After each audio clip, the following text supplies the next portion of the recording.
Graça e paz, queridos irmãos e irmãs, boa noite. Nós vamos começar agora mais um culto de louvor ao nosso Deus. Convide os seus amigos, os seus familiares, compartilhando esse vídeo agora, para que possamos juntos aprender mais de Deus e louvar o teu santo nome. Amém? Vamos começar louvando ao nosso Deus.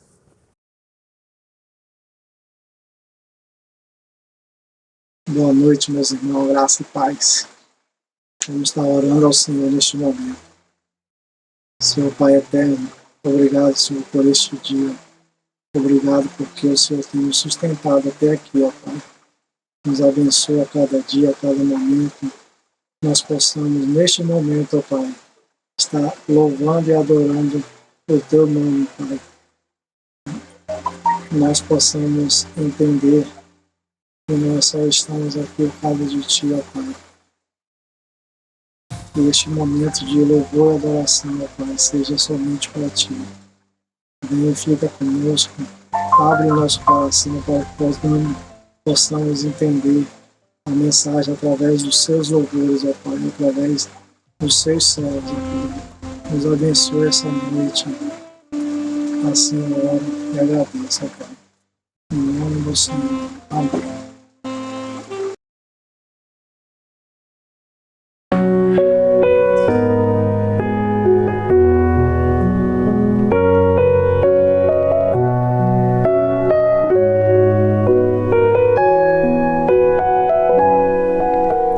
Meu Jesus maravilhoso, és minha inspiração a prosseguir. E mesmo quando tudo não vai bem, eu continuo olhando para Ti, pois sei que Tu tens o melhor para mim. Há um segredo no Teu coração, ó, dá-me forças para continuar, guardando a promessa em oração. Firme, ó Deus, está meu coração, firme nas promessas do Senhor. Eu continuo olhando para Ti, assim eu sei eu posso prosseguir. E mesmo quando eu chorar, as minhas lágrimas serão para regar a minha fé e consolar meu coração. Pois o que chora aos pés da cruz, clamando em nome de Jesus, alcançará de Ti, Senhor, misericórdia, graça e luz.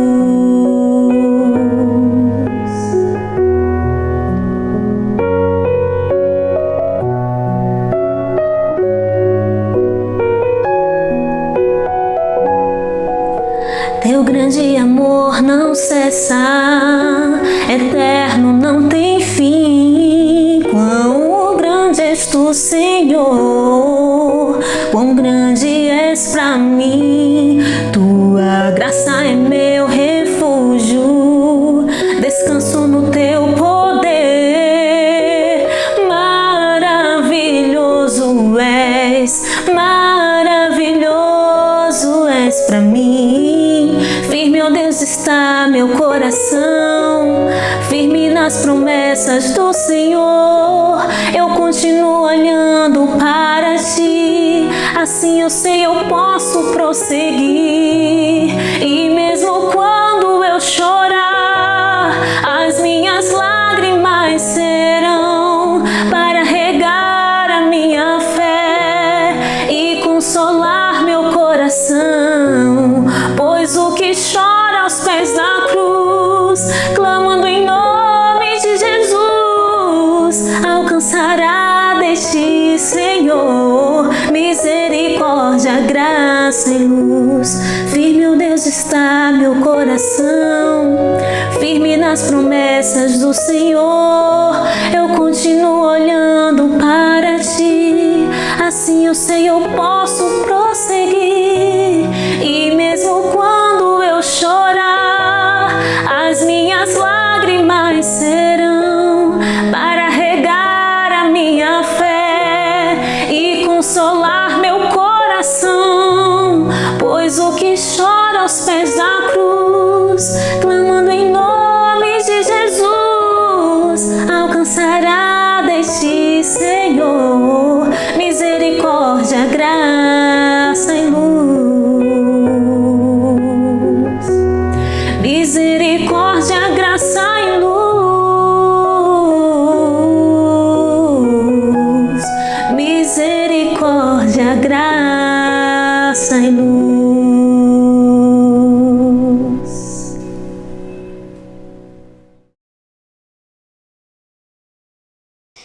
Quem esconde os seus pecados não prospera, mas quem os confessa e os abandona encontra misericórdia. Provérbios 28, 13.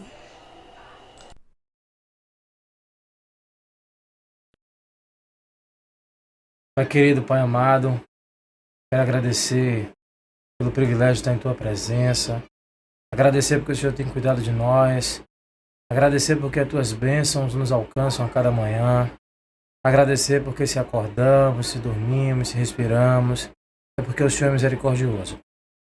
E é justamente apelando para essa misericórdia que queremos suplicar pelo Teu perdão, Deus, pedindo que o Senhor transforme os nossos corações, pedindo que o Senhor transforme a nossa mente, pedindo que o Senhor torne a nossa vida muito mais condizente com o Teu Evangelho. Deus. Que o Senhor lance o nosso pecado no mar do esquecimento, mas que também nos forneça uma nova caminhada contigo, para que não voltemos a cometer os mesmos erros e nos pareçamos cada vez mais com o Teu Filho Jesus. Da mesma forma, Deus, com os nossos corações mais limpos, pedimos que o Senhor continue a nos transformar em verdadeiros adoradores, para que adoremos em espírito e em verdade.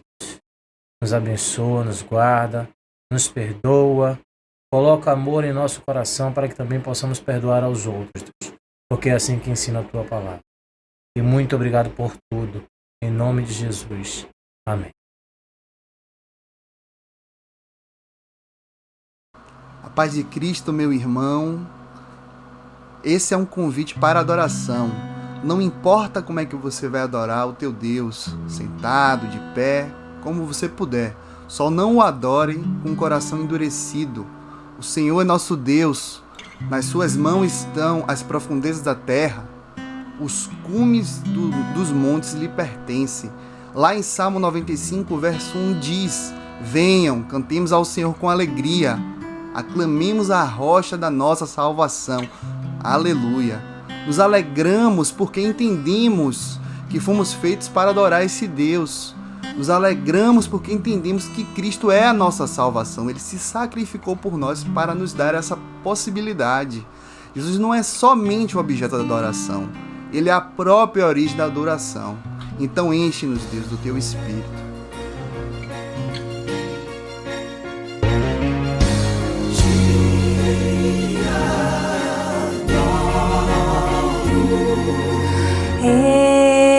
Estou no meu jardim, tranquei a porta e abri o meu coração. Reguei minhas raízes com minhas lágrimas, gotas de adoração. Senhor, não quero que os teus olhos percam o brilho do primeiro amor por ti. Não quero que em mim se perca o desejo de te adorar. Vem, Senhor, e me resgata todos os dias só pra te adorar.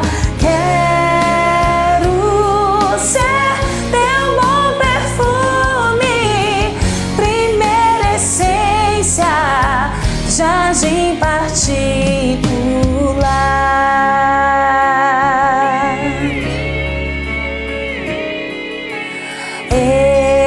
Estou no meu jardim, tranquei a porta e abri o meu coração. Reguei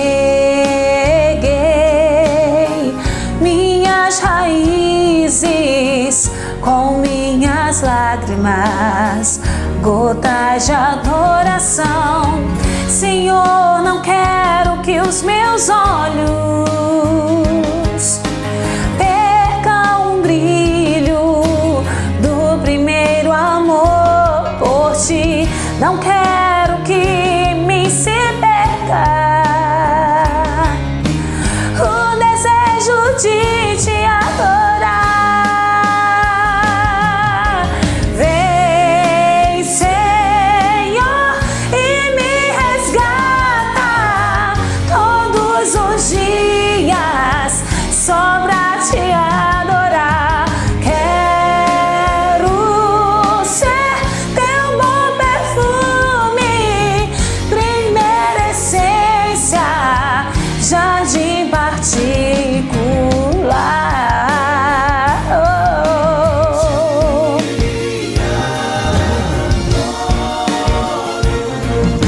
Te adoro. Vem sobre mim, Senhor. Vem sobre mim, Senhor. Vem sobre mim, Senhor. Te adoro. Te adoro. Vem, Senhor, e me resgata todos os dias só pra te adorar. Quero ser teu bom perfume, primeira essência, jardim particular. Jardim particular.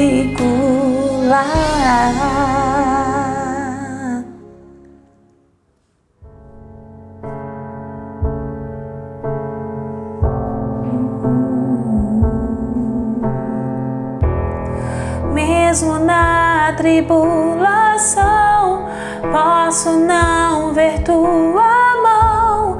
Sei que posso confiar, em Deus eu posso descansar. Mesmo vendo tudo se acabar, sei que nada vai me faltar. Lá do alto vem a provisão, o meu milagre está em suas mãos. Olharei pro alto, de onde vem socorro, e é firme na rocha que eu terei vitória. Olharei pro céu, de onde vem a bênção. Terei um testemunho e contarei ao mundo que tu és meu Deus.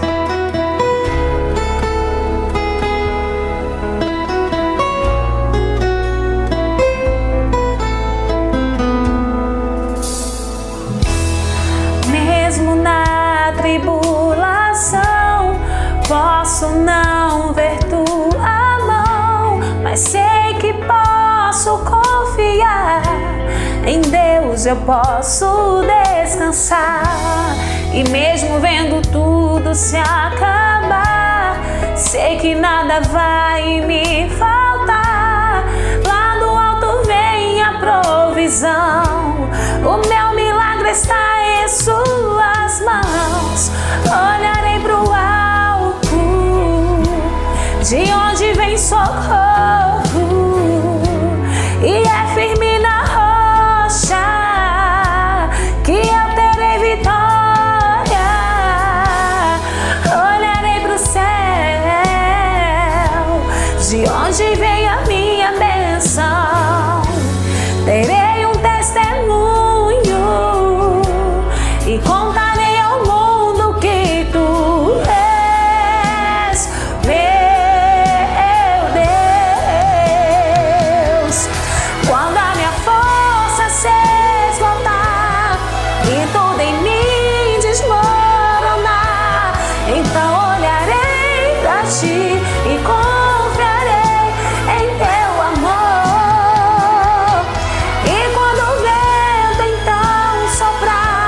Eu sei que em ti vou me firmar.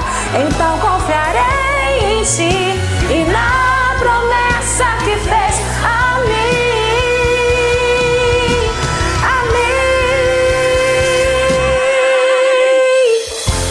Eu olharei pro alto, de onde vem socorro.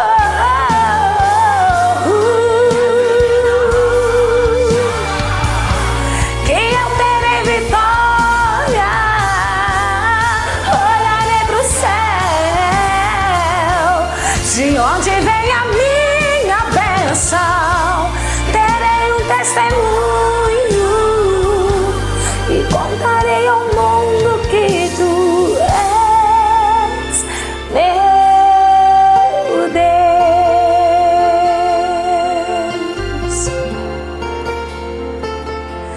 É o meu Deus.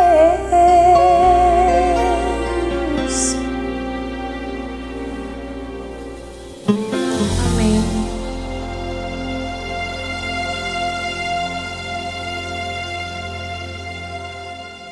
Olá, queridos amados irmãos e irmãs.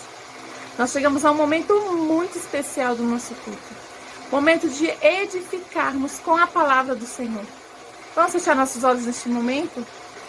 Pai querido, Pai de amor, nós agradecemos, ó Pai, pela oportunidade de podermos aprender mais de Ti, de ouvir, ó Pai, através do pastor, a Tua mensagem, a Tua palavra para nós, para o Teu povo.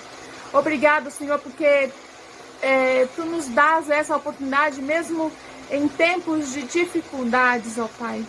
Estamos entre irmãos para ouvirmos e aprendermos mais de Ti. Nós te agradecemos, ó Pai, pela vida do pastor, pela vida de sua família, ó Pai, que nós sabemos que Tu falou com ele primeiro para que a sua palavra chegue aos nossos corações. Nós te agradecemos por tudo e nós te pedimos aí a sua iluminação neste momento. Em nome de Jesus é que oramos e pedimos. Amém.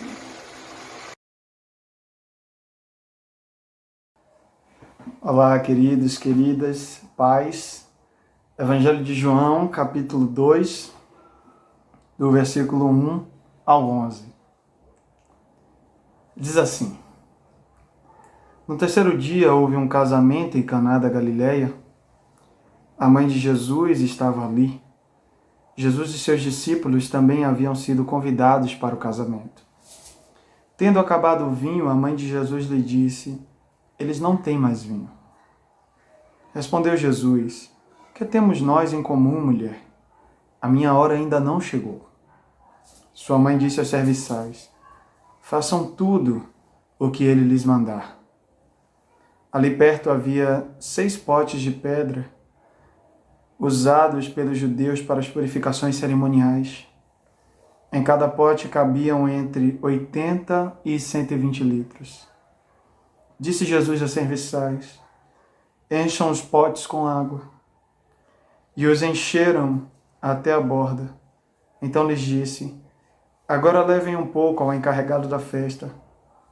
Eles assim fizeram, e o encarregado da festa provou a água que fora transformada em vinho, sem saber de onde este viera, embora o soubessem os serviçais que haviam tirado a água. Então chamou o noivo e disse: Todos servem primeiro o melhor vinho, e depois que os convidados já beberam bastante o vinho inferior, o vinho inferior é servido. Mas você guardou o melhor vinho até agora. Este sinal miraculoso em Caná da Galileia foi o primeiro que Jesus realizou. Revelou assim a sua glória, e os seus discípulos creram nele. Amém. Que Deus em Cristo aplique a sua palavra em nossos corações. Nós lemos o Evangelho de João, e o Evangelho de João, ele é o último evangelho a ser escrito. E quando ele é escrito, há um contexto bastante complexo.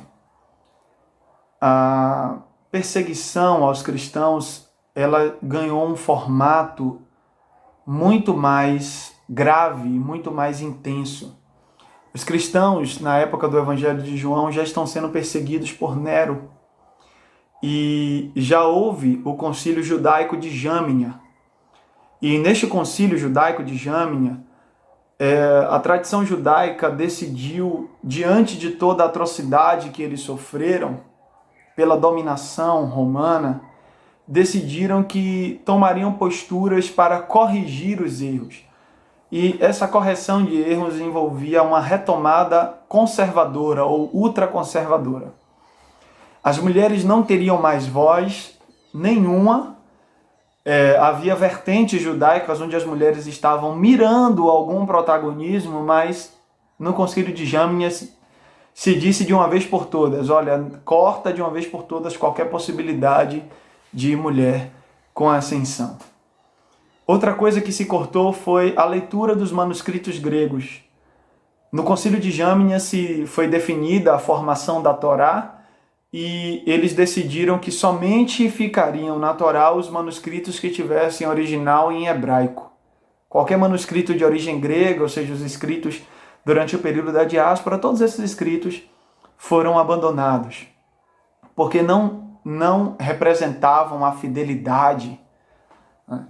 Era uma retomada conservadora. E dentro desse processo de retomada conservadora judaica, houve também a expulsão dos cristãos das sinagogas.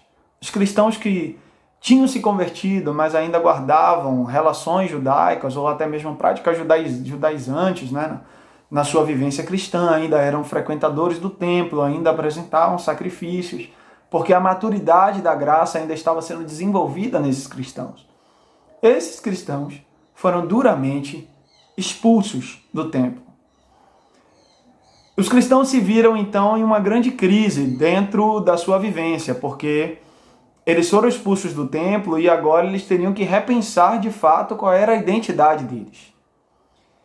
E eles também estavam sendo perseguidos por Nero. A perseguição de Nero foi bem focalizada nos cristãos. E agora ela não estava localizada apenas em Jerusalém, essa perseguição. Essa perseguição tomava toda a extensão do império porque havia uma ordem explícita de Nero contra os cristãos. Isso trouxe consequências bastante duras para os cristãos, e entre as formas brutais de Nero matar cristãos estava o fato de muitos serem feitos tochas humanas, que era o procedimento de matar os cristãos empalando eles. Empalar atravessar uma estaca de madeira, né, pendurando um corpo humano, e depois ele jogava líquidos que eram inflamáveis e tocava fogo nesses cristãos. Era uma perseguição bastante dura, um período bastante difícil. E dentro da comunidade cristã também surgiram as crises. A comunidade cristã começou a ver essa perseguição e muitos disseram, vamos largar a fé, vamos negar Jesus, vamos esquecer isso, a gente não precisa morrer. Outros disseram, olha, os judeus estão tomando uma atitude conservadora para sobreviver. Se nós também tomarmos uma atitude conservadora, nós vamos sobreviver.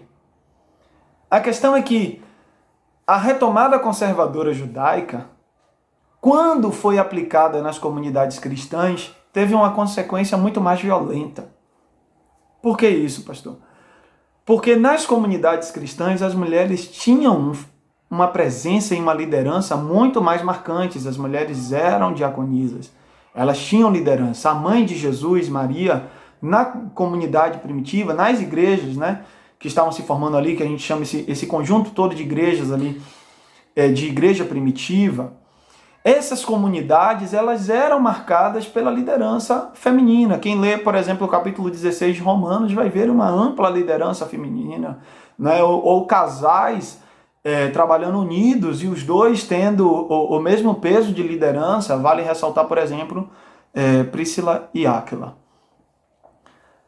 Ali estava um grande problema, porque a retomada conservadora dizia o seguinte: a mulher agora deve aprender em silêncio, ela deve ficar calada em casa. A retomada conservadora, que inclusive reverberou nas cartas pastorais, ela era uma retomada de tentar salvar, né? Era uma atitude desesperada no meio de uma perseguição muito dura. E era uma tentativa de tentar salvar a igreja. E isso acaba reverberando até nos nossos dias, porque de alguma forma as pessoas se perguntam o que é que nós precisamos fazer para salvar a igreja, né? Há, inclusive, entre alguns grupos, uma ideia meio sensacionalista de a igreja está perdida, né? A igreja está doente, como vamos salvar a igreja? Como se houvessem coisas ruins na igreja. E como se somente no nosso tempo a igreja estivesse em crise, mas quem olha para a história da igreja vê que a igreja sempre esteve em crise, né? Porque o ser cristão envolve transformação pessoal e isso gera sempre crises, né? Jesus mesmo advertiu aos seus discípulos que eles seriam perseguidos, ou seja, a própria vivência cristã de alguma forma gera crises internas e crises externas. Então, nós não deveríamos nos preocupar tanto com as crises, deveríamos nos preocupar em alimentar o segmento de Jesus, permanecer, continuar. Mas o Evangelho de João, ele nasce de uma comunidade, essa comunidade que nós chamamos de comunidade joanina, ele nasce como uma resposta a essa cosmovisão que estava ali atravessando, né, essa comunidade. O povo estava sofrendo e estava buscando respostas. O caminho conservador estava parecendo ser a solução. O que fazer? Negar a fé, adotar ultraconservadorismos, em nome disso, ferir e silenciar pessoas que são extremamente importantes na comunidade. Qual a solução? O que fazer em meio a essa crise? Ali nasce o Evangelho de João. O Evangelho de João nasce como essa resposta a esse grande problema que está sendo atravessado no seio da igreja. E o Evangelho de João carrega na sua estrutura 7 milagres. Se você for analisar o Evangelho de João, essa é uma das chaves de leitura. Do capítulo 2 até o capítulo 20, o Evangelho de João tem 21 capítulos, mas do capítulo 2 até o capítulo 20, nós vamos encontrar 7 festas. O Evangelho tem uma abertura, 7 festas e um encerramento. Essa é a estrutura do Evangelho de João. E há propósitos ali, festas que são marcantes na tradição judaica, e há um propósito. O texto que nós lemos, que é de fato o texto que nós estamos meditando, é a primeira festa, é a festa que abre as 7 festas no Evangelho de João, e é um casamento. O casamento judaico tinha a tradição de durar 7 dias. Né? E o casamento, ele tinha um símbolo muito marcante na tradição judaica. Até os nossos dias, há um certo sonho, né, em se casar e fazer uma cerimônia, uma festa. É de alguma forma algo que atravessou a cultura judaica e também atravessa a nossa cultura. E até nos nossos dias, o casamento era uma coisa que envolvia muitos gastos, muitos custos. Se você parar para pensar que um casamento durava 7 dias, talvez você agradeça a Deus pelo seu casamento. Porque se nos nossos dias fazer um casamento que dure uma noite já é um gasto terrível, imagina em uma festa que durava dias, 7 dias. Era muito difícil. Isso tinha implicações diretas sobre os pobres. Os pobres não tinham condições de dar uma festa dessa. Os pobres que tentavam dar acabavam se deparando com realidades terríveis, dentre as quais a vergonha de a comida ou o vinho acabar no meio da festa. Isso acontecia, né? Tinha a ver com essa tentativa de não ser excluído ou de não passar a vergonha, de tentar viver o sonho a qualquer custo, de fazer o casamento, como a gente diz aqui na Bahia, na tora. Só que a realidade econômica é cruel. No meio da festa o vinho acaba e fica aquele baita constrangimento. E no tempo de Jesus, constrangimento estava diretamente associado a estigma. Era jogado sobre esses noivos a ideia de que o casamento não seria bem-aventurado, não haveria bênção, que o fato do vinho ter acabado seria uma espécie de maldição, que os noivos não seriam tão felizes e tudo mais. Então era uma questão vexatória e também uma questão simbólica no âmbito religioso. Era muito complexo isso. Muito complexo. Jesus foi convidado para esse casamento. O versículo 2 diz que Jesus e os seus discípulos foram convidados. E na tradição judaica, quando se fala do homem, em geral, está subentendendo também a família. Quando um homem é convidado, se convida a esposa e os filhos. Agora você pense que provavelmente os discípulos, as esposas, aqueles que eram casados e os filhos, se tinham, foram também. Convidar Jesus e convidar os discípulos era convidar uma gama enorme de pessoas. Não eram simplesmente 13 pessoas, era uma possibilidade de mais de 20 pessoas. Era algo bastante complexo. Jesus estava ali. O finalzinho do verso 1 diz que a mãe de Jesus estava ali passando a sensação de que ela já estava antes de Jesus chegar. É uma sensação de que ela já estava antes da festa, e isso também pode ser imaginado dentro do costume cultural daquela época, porque algumas mulheres eram convidadas para irem realmente antes da festa para auxiliar nos preparativos, já que não era pouco preparativo para uma festa que deveria durar 7 dias. Não era algo simples. Jesus chegou. Pensando na lógica econômica, não era economicamente saudável chamar Jesus e os discípulos. Convidar Jesus para um casamento não era econômico, né? Chamar Jesus para o seu casamento poderia não ser algo muito econômico para quem pensava exclusivamente com esse olhar. Mas aí, esse casal misterioso, que nós não sabemos quem foi, parece ter olhado além. Parece não ter pensado exclusivamente no âmbito econômico. Chamar Jesus para a nossa vida, para alguns, também pode ser um medo econômico, né? Já ouvi alguns dizerem assim: eu tenho medo de ser crente porque eu vou ter que dar o dízimo, né? Há um certo medo, há um certo receio. Às vezes o receio não é exclusivamente econômico, mas se revela em algumas outras faces da vida, um certo medo do que é se tornar discípulo, seguidor de Jesus, um crente. O que será isso?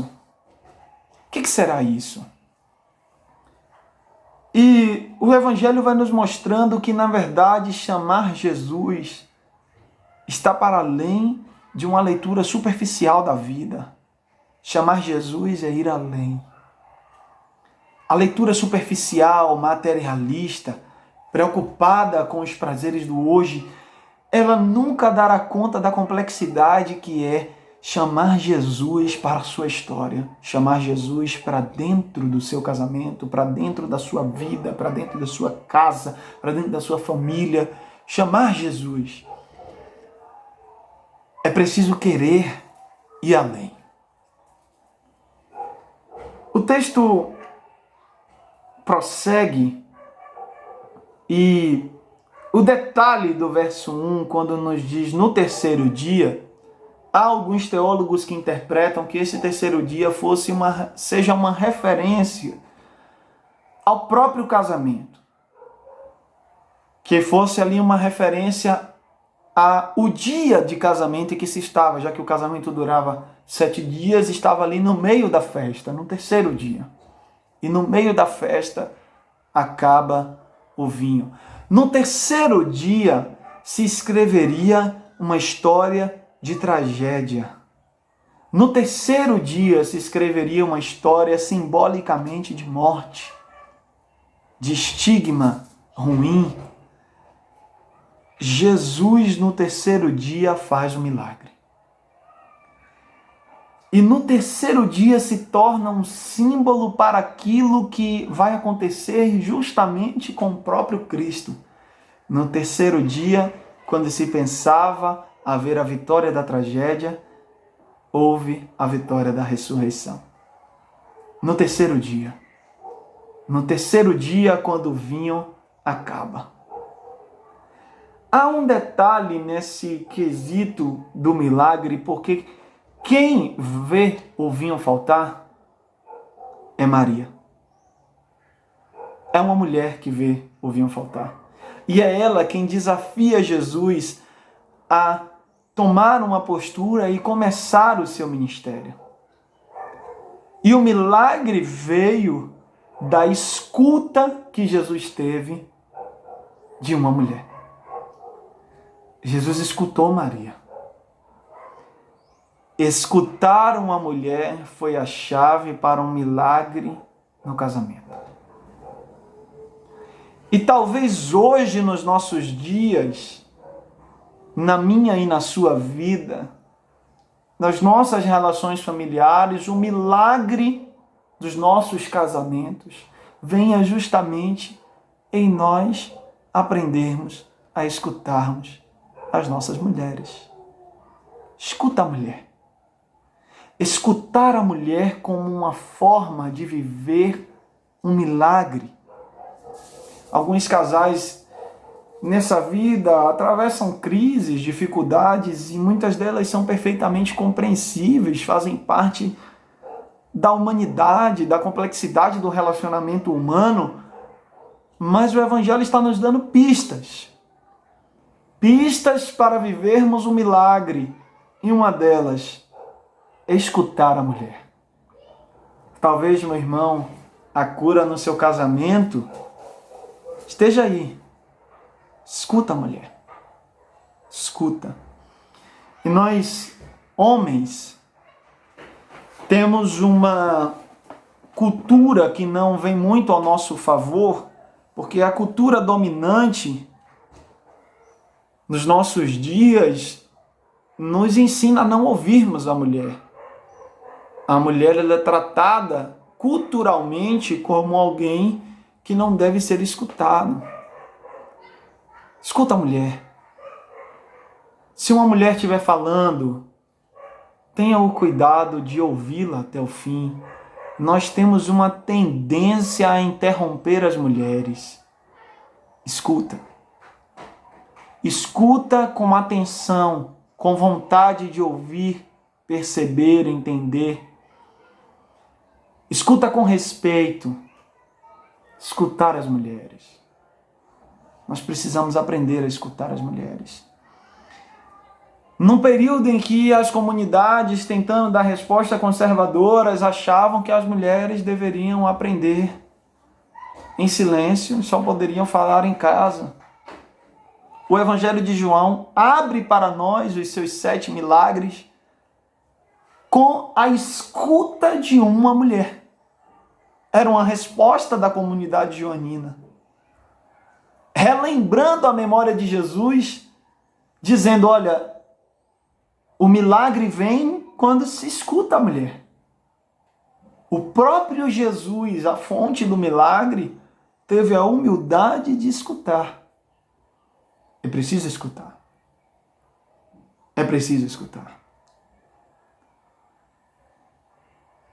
O texto prossegue e Jesus então entende que deveria fazer, e o que é que ele faz? Ele ordena que esses servos encham os tanques ou os potes de pedra de água. Mas que potes de pedra são esses? Eram justamente os potes usados pelos judeus para as purificações, eram os tanques de se lavar, os tanques de purificação. Os tanques de purificação eram o local onde esses judeus iam, se lavavam, acreditando que ali, naquela água suja, ficaria o pecado. No tanque de purificação. Algo que era extremamente ritualístico, marcado por essa forte tradição judaica. Ali no tanque de purificação, Jesus ordena que seja jogado água. E ao derramar a água que foi ordenada por Jesus, aquilo que antes era água suja e que simbolizava os pecados deixados ali, se tornou o melhor vinho. Se tornou o melhor vinho. E aqui nós podemos pensar em 2 aspectos. O primeiro, de que O milagre de Jesus transforma a água suja da nossa vida, a água suja do pecado. Transforma isso em uma nova história. Em uma nova história. Quando Jesus entra na nossa vida, na nossa família, no nosso casamento, Ele deseja derramar da água dele sobre o nosso depósito de pecados, a fim de gerar vida, transformação. Transformação. É preciso deixar Jesus ter acesso aos nossos tanques de pecados. Deixar Ele acessar e deixar Ele derramar água de transformação. Mas aqui também há uma mensagem dessa comunidade joanina àqueles que pensavam que o conservadorismo seria a solução. Por quê? Porque o conservadorismo era um apego a movimentos ritualísticos judaizantes. E eles achavam então que certamente deveriam fortalecer os tanques de purificação. E o que Jesus faz? Jesus ironiza isso, porque do tanque de purificação não sai uma água purificada, sai vinho, que é motivo de alegria e festa. Jesus responde àqueles que queriam mais rigidez, mais regras, mais fundamentalismos. Jesus responde a esses com mais alegria, mais celebração, mais festa.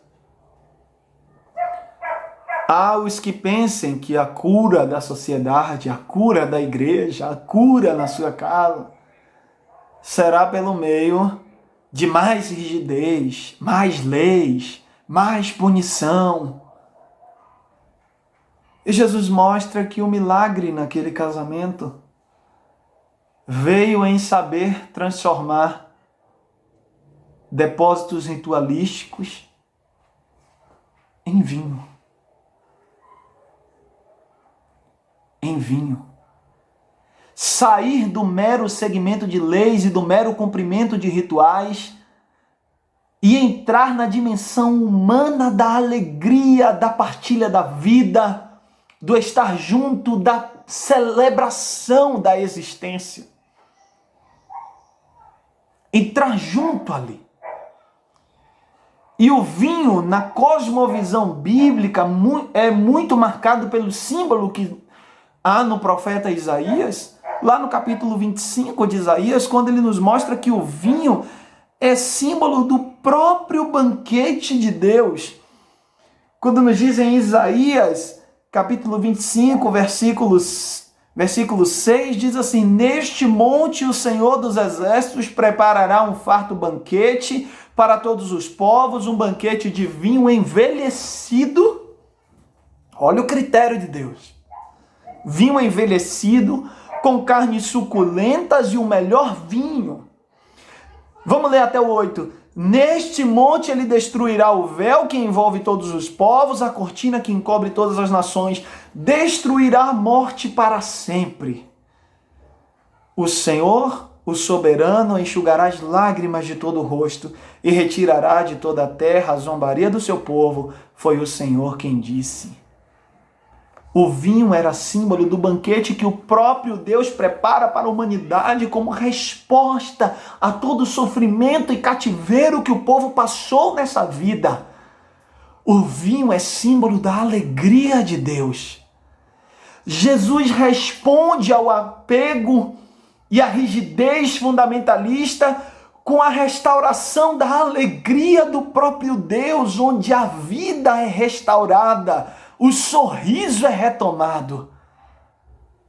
É preciso aprender a responder às complexidades da vida com o milagre da alegria, da comunhão, da partilha, da sensibilidade humana, É muito fácil ceder à tentação da rigidez. Ela aparenta ser a melhor resposta para os nossos problemas. Mas se olharmos a história do mundo, quanto mais leis e mais rigidez, mais sangue é derramado. A solução estava no amor.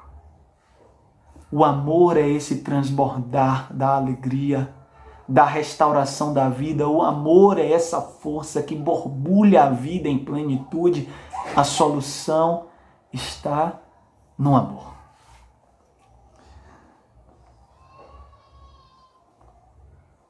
Escutar as mulheres, deixar Jesus purificar os nossos depósitos de pecados, abandonar a resposta da lei e abraçar a resposta do amor. Caminhos que o Evangelho de João nos aponta. E aí o verso 11, então, conclui da seguinte maneira: este sinal miraculoso em Caná da Galileia. Caná. Caná é o nome da cidade, mas Caná também é uma palavra hebraica que significa criador. Caná é usado em outros lugares da Bíblia com o significado de criador. Caná é um adjetivo de Deus. Ele, o Criador. Caná. O casamento acontecia em Caná. E isso nos diz simbolicamente que o milagre acontece primeiramente quando nós estruturamos a nossa vida, a nossa família, o nosso casamento, a nossa história no Criador.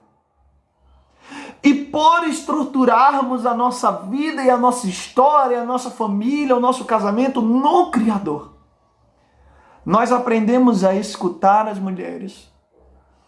Permitimos que Jesus acesse os nossos poços de pecado. E aprendemos a não responder tão facilmente aos problemas complexos, mas respondermos com o amor. Que não é a resposta mais fácil, é a resposta mais difícil. O amor. Ali, o casamento que aconteceu em Caná, no Criador. E continua o verso 11, diz: esse sinal miraculoso em Caná da Galileia foi o primeiro que Jesus realizou. O primeiro. O primeiro de muitos. Que no nome de Jesus, Jesus realize muitos milagres na sua vida, na sua história, na sua casa. E conclui o verso 11 dizendo: revelou assim a sua glória e os seus discípulos creram nele. Que a glória de Jesus seja revelada na sua vida, na sua casa, no seu casamento, na sua história, em nome de Jesus. Deus abençoe. Pai seja com todas e todos.